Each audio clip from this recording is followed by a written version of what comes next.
welcome to Scary Town, the Goosebumps and Fear Street review show. This time we're going to revisit an old classic. As the temperature is starting to go down and it's becoming winter, I fear that things are going to get really chilly in The Curse of Camp Cold Lake. And tagline for this one is, last one in is a rotten ghost. Sink or swim on the back there. So this was actually requested by one of my loyal subscribers, and I was pleasantly surprised. I'll kind of get that out of the way. I didn't really know anything about this book because I never read it when I was a kid, so I didn't know what I was getting into, and there was actually a really good book here. So this is another one of those summer camp Goosebumps books, like Welcome to Camp Nightmare, which is really awesome. And so this is, the main character is Sarah, and she has a little brother, Aaron, Aaron of course is more socially active. He loves the outdoors and loves swimming, and he easily makes friends and stuff. And Sarah is actually like the direct opposite of all that. She'd rather stay at home and kind of keep to herself, and she has trouble making friends and not really all that into swimming, which is what Camp Cold Lake is all about. It's all about swimming. And so her parents basically forced her into going to this camp, just kind of help her break out of her shell and probably get her out of the house so they can be free of the kids for the summer. So there's that. So this is also a ghost story, and we'll get into that. So she makes the worst first impression on the girls she's going to be staying with in her cabin. And there's Brianna and Meg, who are returning campers from last year, and there's Jan, who's the new girl. And so Sarah is like really particular and real picky, and like the only bed that's left is, they're all bunk beds, and it's the bottom bunk, and it's right next to the window, and that's where the bugs are going to be accumulating mostly. And so she didn't want to spend the whole summer with like bugs around her face and hair, and it's just like she demands that she switches places with one of the other girls, and it's Brianna, and unfortunately has to switch places with her. And she talks to the counselor Richard to switch spots with her, and just it doesn't go over too well. And it's because like Brianna's like, I'd rather be bunked with Meg because, you know, we came here together last year. I'm going to kind of keep that tradition. And so that breaks that off. And so so both of them hate her. And then while Sarah was looking for her backpack, she picks up a pack that looks kind of like hers. And then Jan is like, hey, you know, that's not your backpack. And she was like, I don't know what you're talking about. And then she opens it, and then all this asthma medication, like an inhaler and pills, fall out of the backpack.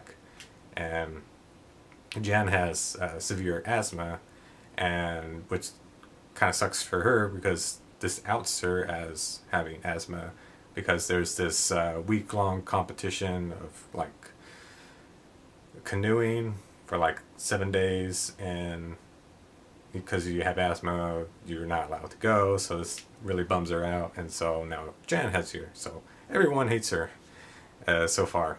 So it's really cool, because the first half of the book is essentially all this drama going on with Sarah, and the girls play these really mean pranks on her.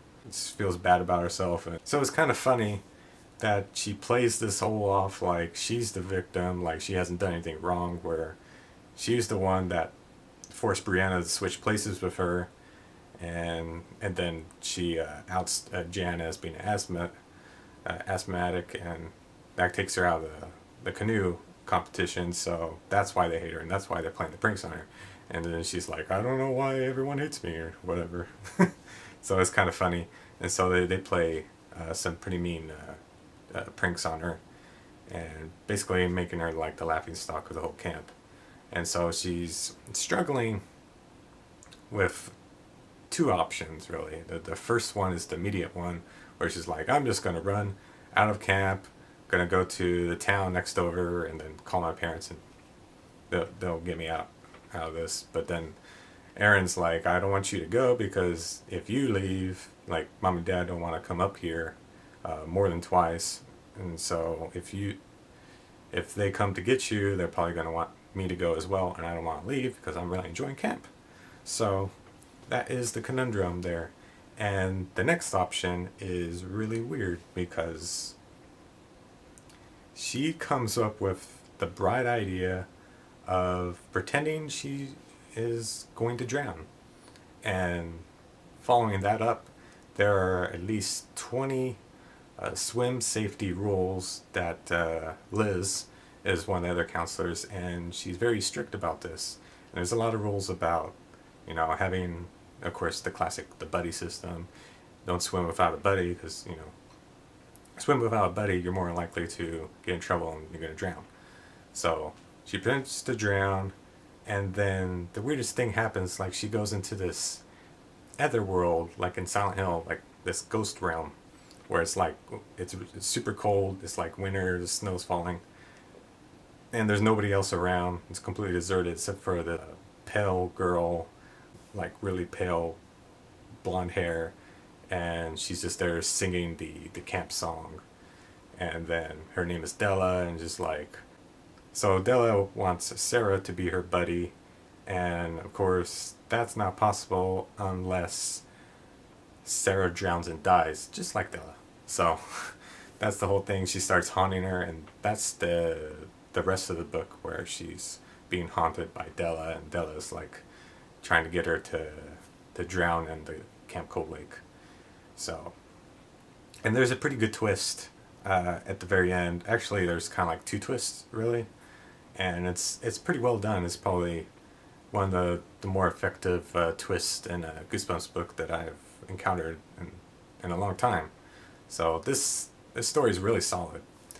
It's very interesting because it has the stuff with the other girls making fun of her and stuff, and so it builds all this drama, and then it leads into the ghost story stuff with Della haunting her, and it's really great. It's just, it's not too obvious what's really going on, so you really have to think about, like, okay, where is this going? And the twist still got me. It's like, I didn't really see that coming. So just a solid read, really good stuff. I would put it up there with Welcome to Camp Nightmare. Actually, I think this is actually probably more solid than that one, because that twist in Welcome to Camp Nightmare is like really ridiculous, and I feel like that story relies really heavily on the twist. And this is still a really solid, very, very good Goosebumps story, and the twist just makes it even better. So there's that. Honestly, I can't really think of anything that I didn't like about this book, and so that means that's my highest recommendation. So definitely check out The Curse of Camp Cold Lake. You won't regret it. So thanks so much for watching. If you guys have any books that you want me to review, Goosebumps classic, anything else in the Goosebumps line, just let me know, and I'll get to reviewing that for you. So once again, thanks for watching, and I'll see you guys next time.